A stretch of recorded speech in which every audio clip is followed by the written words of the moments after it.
Have you ever wondered if living near your children in old age is the best choice for your happiness and well-being? In this video, you'll discover why living too close to family may be impacting your mental and emotional health more than you realize. We'll dive into a story that could change the way you view family dynamics in your later years and explore a surprising revelation that could transform your quality of life. But before we dive in, make sure to hit that subscribe button and tap the bell icon so you never miss an important video that could change your life. Now, let's get into the story of Mrs. Evelyn, a woman who thought she had the perfect life after moving in with her son until everything took a surprising turn. Mrs. Evelyn, a 68-year-old widow, moved in with her son Robert after her husband passed away. The idea of being closer to her grandchildren and helping out at home filled her with excitement. Who wouldn't want to spend their golden years surrounded by family, right? It felt like a dream come true. Mornings were filled with the smell of pancakes, the sound of children laughing, and the warmth of family life. She thought to herself, "This is it. This is the life I've always wanted." Her days were consumed with caring for her grandchildren, helping them with their homework, and reliving her days as a teacher. Her son's home was a place of joy, filled with moments that made her feel useful and alive again. A recent study from Stanford University found that intergenerational cohabitation can increase happiness and give a sense of purpose to older adults. Evelyn was living proof. She felt vital, as if she had found the fountain of youth in the smiles of her grandchildren. But you know what they say about things that seem too good to be true, sometimes they are. One afternoon, while preparing dinner, Evelyn overheard her son on the phone. "Mom is a blessing. I don't know what we'd do without her."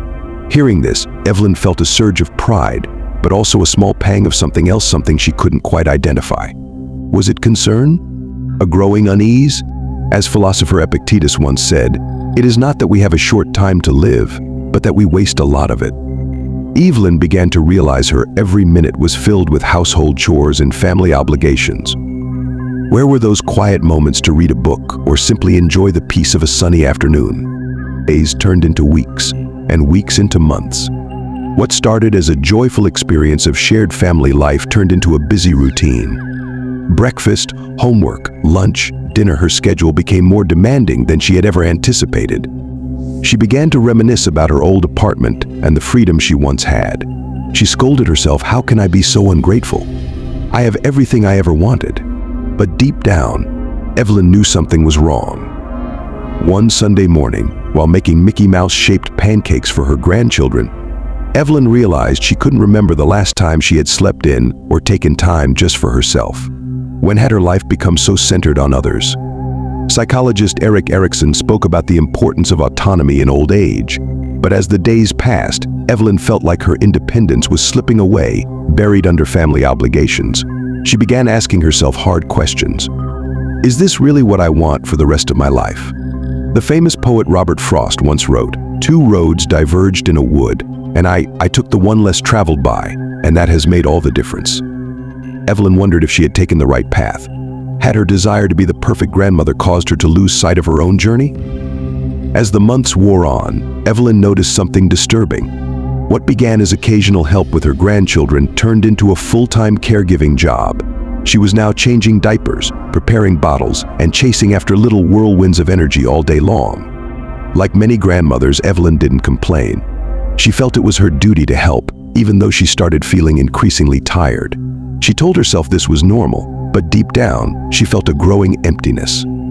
Here's where something called slave grandmother syndrome comes into play, a term coined by Dr. Antonio Guaro.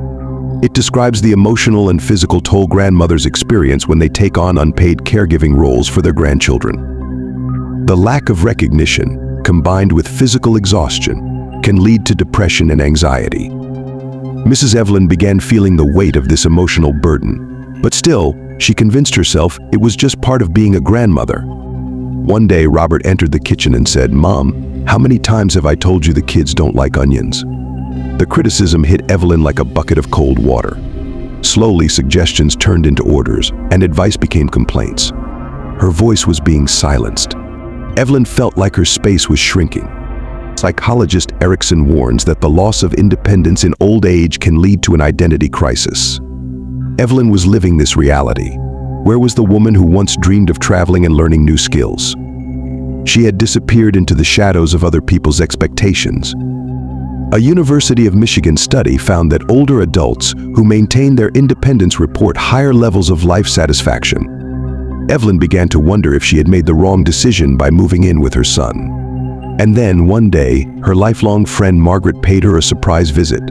With a bag of cookies in hand, Margaret noticed immediately that something was wrong. "Evelyn, is everything okay?"